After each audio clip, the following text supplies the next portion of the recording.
안녕하세요. 저는 20대 후반에 결혼한 지 2년 된 여성입니다. 일에 대한 열정과 욕심이 남다른 남편에게 반해서 결혼까지 했지만 결국 기대를 저버린 남편과 이혼하게 되었습니다. 제 친어머니는 제가 어렸을 때 암으로 세상을 떠나셨습니다. 제가 6살이었을 때 돌아가셨기에 친어머니에 대한 기억이 많이 나지는 않습니다. 그나마도 시간이 갈수록 옅어져만 가네요. 그래도 다행히 저희 아버지는 지역 유지의 막내 아들이어서 저는 경제적으로 부족함 없이 자랐습니다. 하지만 어머니가 세상을 떠나신 후 아버지는 저에게 새엄마를 만들어 주신다는 핑계로 많은 여성분들과 자유로운 시간을 즐기셨고, 그래서 저는 솔직히 10대 시절에는 집에 정을 많이 붙이지 못했습니다. 그래도 아예 생각 없이 논 건 아닙니다. 저는 그림 그리는 걸 정말 좋아했어요. 하지만 학원에 다니는 대신 컴퓨터로 그려보고 그러다 일러스트레이터라는 직업을 알게 된 거예요. 단순하게 말하자면 사파 같은 그림을 그리는 사람입니다. 아무튼 이런 직업도 있다라는 걸 알게 된 이후로 저는 인생의 목표를 대한민국 최고의 일러스트레이터가 되는 걸로 정했어요. 아버지는 제가 원하면 학원도 보내주고 그러겠다 하셨지만 그때는 왠지 모를 아버지에 대한 반감 때문에 제 힘으로 하겠다 고집을 피웠습니다. 그래서 기초적인 건 책과 인터넷으로 독학을 했고요. 틈틈이 아르바이트를 해서 모은 돈으로 그 이후에 학원을 다니기 시작했습니다. 그리고 남들이 대학에 갈 때 저는 작은 회사에 들어가 실무를 배우기 시작했어요. 그러니까 지금까지 10년 가까운 세월을 오로지 한 일에만 투자한 셈입니다. 낙수물의 바위를 깬다고 하잖아요. 아직 갈 길이 멀긴 하지만 그래도 그 사이에 그림 에세이도 한 권 출판하고 나름 경력이 쌓여갔습니다. 그렇게 일을 해오던 와중에 지금의 남편을 만나게 되었어요. 당시 남편은 제 에세이 출판을 도와주던 회사의 직원이었습니다. 처음에는 일 문제로 몇 번 연락을 주고받다가 연인 사이로 발전하게 되었습니다. 남편과 이야기를 하다 보면 말도 잘 통하고 재미있어서 시간 가는 줄 모르겠더라고요. 무엇보다 남편은 또래 남자들에 비해 꿈이 있고 욕심도 많은 사람이었습니다. 언제든지 목표를 향해 달릴 준비가 되어 있는 사람처럼 말이에요. 그래서 언젠가 이 사람 큰 인물이 되지 않을까라는 기대를 하게 되었습니다. 그리고 1년 반 정도 연애를 하던 중 제 생일이었어요. 남편은 저에게 자기와 결혼해 주지 않겠냐며 프로포즈를 해왔습니다. 저는 기쁜 마음으로 그러겠다 했고요. 20대가 되고 제 일을 하면서 당시 저는 친정아버지와의 관계도 많이 회복한 상황이었습니다. 아버지는 재혼은 하지 않으셨고 여러 여성분들과 어울리는 것도 그만두셨거든요. 당시는 제가 그걸 다 알고 있다고는 생각하지 못했다며 의도치 않게 저에게 상처를 줘서 미안하다 하셨습니다. 그 이후로는 아버지는 아버지 사업에 몰두하셨고 늘 저에게 응원과 물질적 지원을 해주셨습니다. 그런 아버지에게 처음으로 남편을 소개시킨 날이었습니다. 제가 어떤 사람 같냐고 묻자 아버진 영 탐탁지 않아 하셨습니다. 사람이 욕심은 많은데 구체적인 계획이 없는 것 같다면서 시간을 갖고 천천히 좀 더 알아가는 게 좋지 않겠냐고 조심스럽게 권하시더라고요. 늘 저에게 딸의 결정이라면 묻지도 따지지도 않고 믿는다고 하셨던 분인데 반대를 하시니 당황스러웠습니다. 돌이켜보니 연륜이란 거 정말 무시할 게 못 되는 것 같습니다. 아버지의 반대에도 무릅쓰고 저희는 결혼식을 올렸습니다. 시댁에서는 저를 무척 마음에 들어 하셨거든요. 사실 제 마음속에서는 친정어머니가 안 계시단 사실 때문에 결혼을 반대하시면 어쩌나 하는 걱정과 우려가 있었는데 시댁에서 그 점은 괜찮다 해주셔서 너무 감사했습니다. 시댁에서는 저에게 그저 남편하고 사이좋게 지내고 서로 잘 도와주고 그렇게만 살라고 하시더군요. 저는 그때 시어머니의 속뜻을 정확히 파악하지 못하곤 그러겠다 약속드렸습니다. 결혼식을 올리고 처음 몇 달은 즐겁게 지냈습니다. 평일에는 각자 회사 생활하고 주말에는 외곽으로 놀러 다니면서 말 그대로 신혼생활을 만끽했습니다. 하지만 몇 달 뒤 저는 회사 사정으로 인해 회사를 나와야만 했습니다. 어차피 언젠간 프리랜서로 활동하려는 생각이었기 때문에 크게 당황하지는 않았습니다. 하지만 남편은 그런 속사정을 모르다 보니 굉장히 당황한 눈치였어요. 자기가 앞으로 외벌이를 해야 하냐 묻는 말에 저는 처음에 남편이 장난치는 줄 알고 우리 남편 고생하겠네, 어쩌지 라고 농담하듯 장단을 맞춰주었어요. 그런데 남편은 정말 안색이 안 좋아지더니 자기가 외벌이를 하게 될 줄은 몰랐다고 말을 하더라고요. 그러면서 당장 돈 필요하게 되면 장인어른한테 받아서라도 생활해야겠다는 말을 하더라고요.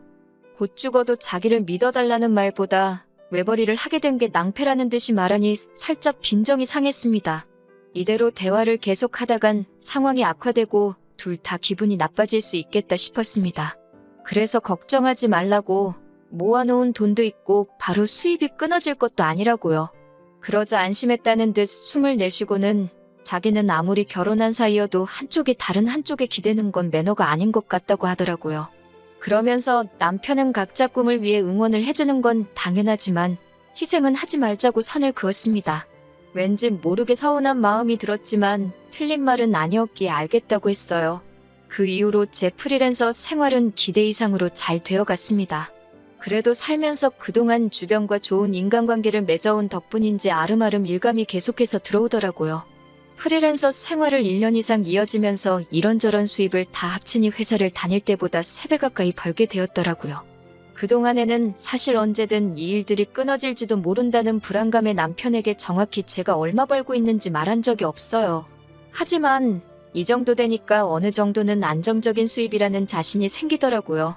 그래서 돌아온 남편 생일에 그동안 남편이 가지고 싶어 했던 제법 비싼 컴퓨터를 선물해 주었습니다.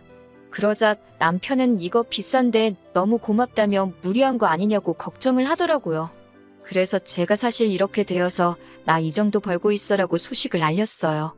그러자 남편은 진짜 잘 됐다면서 진심으로 축하해 주었어요. 그리고 며칠 뒤 생각지도 못한 이야기를 남편이 꺼냈습니다. 남편이 저에게 회사를 그만뒀다고 하더라고요. 왜? 그동안 회사 생활 잘 맞는다고 그랬잖아. 곧 승진도 할 것 같다더니 갑자기 왜 관뒀어?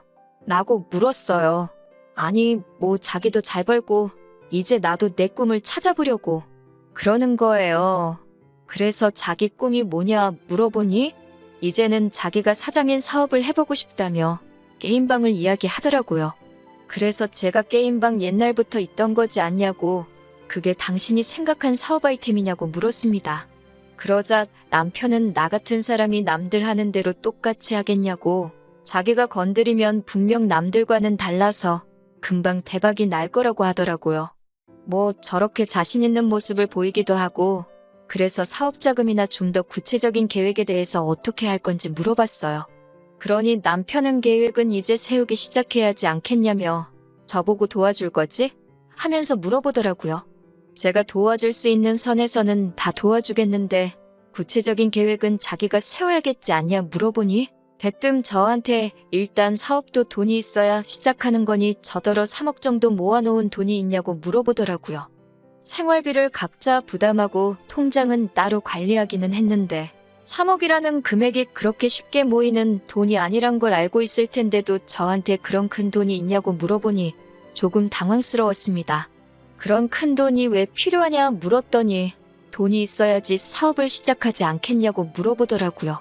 자기는 모아놓은 돈이 없냐 물으니 한 달에 400 벌어서 생활비 내고 부모님 드리고 내 용돈 하면 뭐가 남겠냐고 하는 거예요. 당장 모아놓은 돈이 없는데 생각 없이 회사를 그만두면 어떡하냐고 따지니 남편이 저보고 자기 월급 보고 결혼한 거냐고 진지한 표정으로 물어보는 거예요. 와이프가 능력이 있고 자기가 꿈이 있는데 사랑하는 사이면 응원을 해준 게 마땅한 일 아니냐면서요.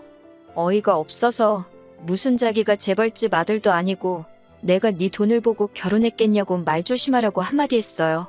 그러니 남편이 그제서야 본심을 말하더군요. 치사하게 굴지 말고 자기한테 투자를 해보라고요.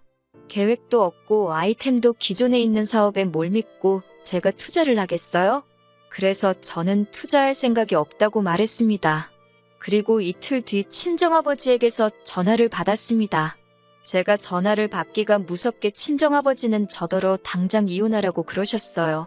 제가 갑자기 그게 무슨 말씀이냐고 하니까 남편이 저희 친정아버지한테 전화를 했다고 하네요. 저를 설득해서 자기한테 투자 좀 하게 해주던지 아니면 장인어른이 자기한테 10억만 투자해 달라고요. 저한테는 3억이라고 했던 돈이 이틀 사이에 10억 원이 되어 있더라고요. 친정아버지도 처음엔 무슨 소리를 하는 건가 한번 드러나 보자 싶어서 무슨 사업을 어떻게 할 건지 한번 설명해 보라고 하니 일단은 무조건 자금이 있어야 예산에 맞게 계획도 세울 수 있다고 자금부터 확보를 해야 한다며 계속 돈 달라는 소리만 하더라는 거예요. 화가 난 저희 아버지가 돈만 있으면 사업이 저절로 되냐고, 그럼 개나 소나 다 사업하지 않겠냐고 한마디 따끔하게 하셨더니 진짜 장인어른이 돼서 그러시는 거 아니라고 저한테도 똑같이 자기 돈 보고 사위 삼으신 거냐고 그랬다는 거예요. 남편한테는 친정아버지가 결혼 반대하셨다는 이야기를 한 적이 없거든요. 그 소리를 듣고 격노하신 친정아버지가 저에게 전화를 하셔서 이혼하라 하신 거였어요. 저는 친정아버지께 정말 죄송하다고 제가 이 상황을 어떻게든 해결할 테니 일단 이혼 이런 이야기는 하지 마시라 부탁드렸습니다.